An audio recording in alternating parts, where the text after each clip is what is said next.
Shivaji park चैत्यभूमीवर आंदोलन झालं. 50 पेक्षा अधिक मुलांवर 0 FIR करण्यात आलेला आहे. काही जणांना काल ताब्यात घेतलं, मग सोडवलं. आज परत त्यांना मुलांना बोलवलं. तुम्ही जालियनवाला बाग असा उल्लेख करताय सगळ्यात. मला असं वाटतं जालियनवाला बागमध्ये ब्रिटिश जनरल डायर होता. त्यांनी ज्या प्रकारे तिथे जमलेल्या लोकांवर गोळीबार केला त्याच पद्धतीने काल दिल्लीमध्ये लाठीमार करणारे कायर होते. तो एक जनरल डायर होता आणि काल दिल्लीत विद्यार्थ्यांवर अमानुषपणे लाठीचार्जचा आदेश देणारे कायर होते. मला असं वाटतं की हे जे सरकार आहे आणि हे जे विद्यार्थी आहे, हे विद्यार्थी काही चायनामधनं आलेले नाहीत, पाकिस्तानमधनं आलेले नाहीत, हे आपलेच विद्यार्थी आहेत ना. मग आपल्याच विद्यार्थ्यांशी तुम्ही संवाद साधू शकत नाही. निदान ब्रिटिश लोक गांधीजी उपोषणाला बसले तर त्यांना भेटायला तरी यायचे, त्यांच्याशी बोलायला तरी यायचे. हे सरकार तर ब्रिटिशांपेक्षा गायबुजरं झालंय की हे त्यांच्याशी बोलायला पण तयार होत नाही. मला असं वाटतं हा जो सत्तेचा माज आलेला आहे त्याच्या विरोधात जे विद्यार्थ्यांनी आंदोलन केलंय त्या विद्यार्थ्यांना खरोखर आम्ही सलाम करतो. ज्या हुकुमशाहीच्या विरोधात त्यांनी आंदोलन उभारलंय हे निश्चितपणे त्यांचं अभिनंदन करणारं आहे आणि त्यांच्या पाठी सर्व जनता सक्षमपणे उभी आहे हे त्या विद्यार्थ्यांनी लक्षात ठेवावं. आणि अशा प्रकारे लाठीचार्ज करून काल तर दादरमध्ये ज्या पद्धतीचा अमानुष लाठीचार्ज काय करत होते ते विद्यार्थी, घोषणा देत होते ना. घोषणा देणाऱ्यांचे तुम्ही केस ओढणार, तिथल्या मुलींचे केस ओढणार, त्यांच्यावर लाठीचार्ज करणार, याच्या विरुद्ध कोणी बोलायचं नाही. मला असं वाटतं ही वेळ आहे, आपण सगळ्यांनी याच्या विरुद्ध बोलायला पाहिजे. नाहीतर उद्या येणारी पिढी ही आपल्याला शंड म्हटल्याशिवाय राहणार नाही. आणि एक निश्चित सांगतो, एक वेळ आम्हाला गुंड म्हटलेलं चालेल पण आम्हाला शंड म्हटलेलं चालणार नाही. त्यामुळे निश्चितपणे आम्ही सगळेजण त्या विद्यार्थ्यांच्या पाठी उभे आहोत. सन्माननीय अमित ठाकरे यांच्या नेतृत्वाखाली जाऊन आम्ही त्यांना भेटून पण आलो आणि आजही आम्ही ठामपणे त्यांच्या पाठी उभे आहोत. मोठ्या प्रमाणात मारहाण झाली. आज देखील जे विद्यार्थी आहेत ते ठाण मारून आहेत. आंदोलन देखील अजून सुरू आहे. त्यांची एकच मागणी की राजीनामा दिला ना. दिलाच पाहिजे ना. शेवट अकाउंटेबिलिटी पाहिजे ना. म्हणजे कोणी उठतं काहीही करतं आणि त्याला कोणीच अकाउंटेबल नाही. मला असं वाटतं हे अत्यंत चुकीचं आहे. म्हणजे सरकारमध्ये कोणीतरी तर अकाउंटेबल पाहिजे. घटना घडतात पण जबाबदारी कोणाचीच निश्चिती होत नाही जबाबदारीची. हे अत्यंत सिस्टीम मधलं भयानक चित्र आहे. काही सोशल मीडियावर व्हिडिओ देखील व्हायरल होते. ते पोलिसांच्या नावाची पट्टी नव्हती, जे सिम्बॉल असतं ते देखील नव्हतं. मला असं वाटतं पोलिसांनी पोलिसांप्रमाणे वागावं, गुंडांप्रमाणे वागू नये. हे त्यांना शोभत नाही. शेवट ते सरकारला जबाबदार नाहीयेत, ते भारतीय घटनेला जबाबदार आहेत. हे त्यांनी लक्षात ठेवलं पाहिजे. दिल्ली पोलिसांकडून गुन्हे दाखल करण्यास सुरुवात झालेली आहे. सीसीटीव्हीच्या माध्यमातून या सगळ्याच आंदोलकांची नाही, ही नेहमीची मोडस ऑपरेंटी आहे पोलिसांची. नंतर गुन्हे दाखल करायचे, त्यांना केसेसमध्ये अडकवायचे, त्यांचे पासपोर्ट आहे.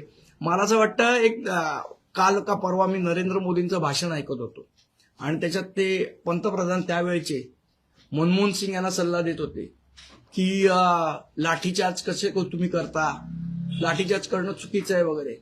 मला असं वाटतं एकदा स्वतःचं भाषण त्यांनी स्वतः ऐकलं पाहिजे. काल काँग्रेस जनता पार्टीचं शिष्टमंडळ म्हणजे 2 जण जेपी नड्डा यांची भेट घ्यायला गेली. तर जेपी नड्डांनी सांगितलं की आम्हाला वेळ पाहिजे, आम्ही तुमच्या मागण्यांवरती विचार करू, मात्र त्यांना वेळ पाहिजे. अजून किती वेळ पाहिजे? नेमका 22 जण गेले 20 दिवस काय करत होते? मग गेले 20 दिवस काय करत होते? मला असं वाटतं. आणि ही गोष्ट फक्त दिल्लीतच घडत नाही, ह्या गोष्टी मुंबईतही घडत आहेत. आपल्याला माहित असेल चेंबूरमध्ये एक अत्यंत दुर्दैवी अशी घटना झाली होती. त्या घटनेमध्ये एका चिमुरड्याचा झाड पडून मृत्यू झाला. चालता चालता एक माणूस गटारात पडला आणि गटारात त्याचा मृत्यू झाला. याही घटनेला महानगरपालिकेने कोणावरही जबाबदारीची निश्चिती केली नाही.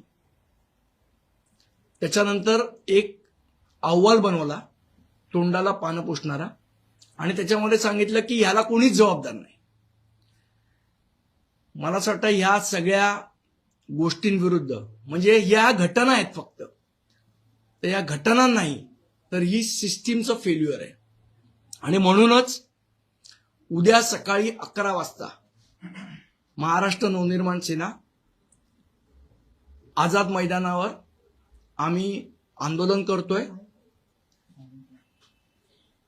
ज्या महानगरपालिकेच्या हलगर्जीपणामुळे, ज्या अधिकाऱ्याच्या हलगर्जीपणामुळे त्या लहान मुलाचा मृत्यू झाला, एक माणूस गटारात पडला, त्यानंतर सुद्धा कुठल्याही अधिकाऱ्यावर कसलीही कारवाई झाली नाही.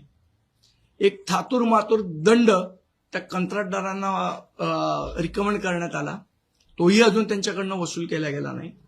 पण जो अधिकारी 11 वर्ष त्या गार्डन डिपार्टमेंटवर बसून आहे त्या अधिकाऱ्यावर अजूनपर्यंत कुठलीही कारवाई झाली नाही.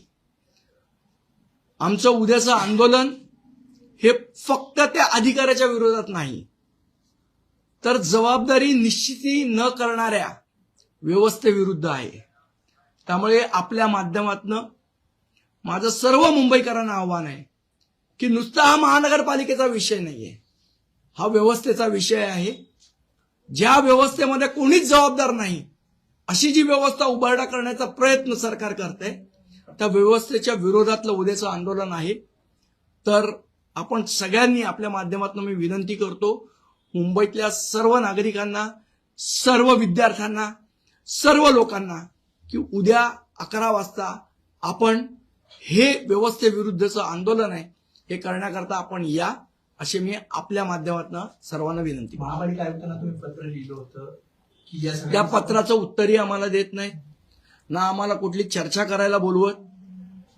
फक्त त्यांचा म्हणजे हे मोदींपेक्षाही आयुक्त मोठ्या झाल्यात. मोदींना तर युगो आहेच, पण मोदींपेक्षाही मोठा युगो भिडेन आहे असं मला वाटायला लागलं.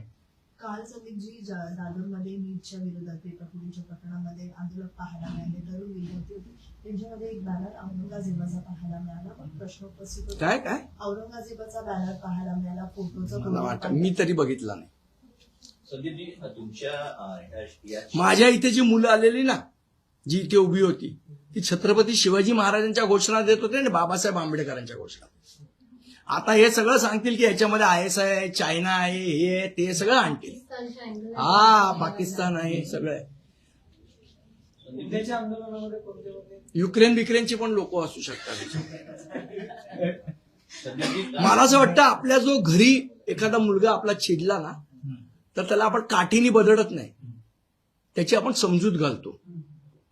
तुम्ही दरवेळेला विद्यार्थ्यांना मन की बात सांगताना हेच पंतप्रधान आहेत ना, परीक्षा कशी द्यायची, काळजी कशी करायची, अभ्यास कसा करायचा, हा शहाणपण शिकवता ना. मग त्याच विद्यार्थ्यांवर काल लाठी उगारताना काही वाटलं नाही तुम्हाला? त्यावेळेला तुमची संवेदनशीलता कुठे गेली? तुमची वडीलकित्वाचं नातं कुठे गेलं मोदी साहेबांचं?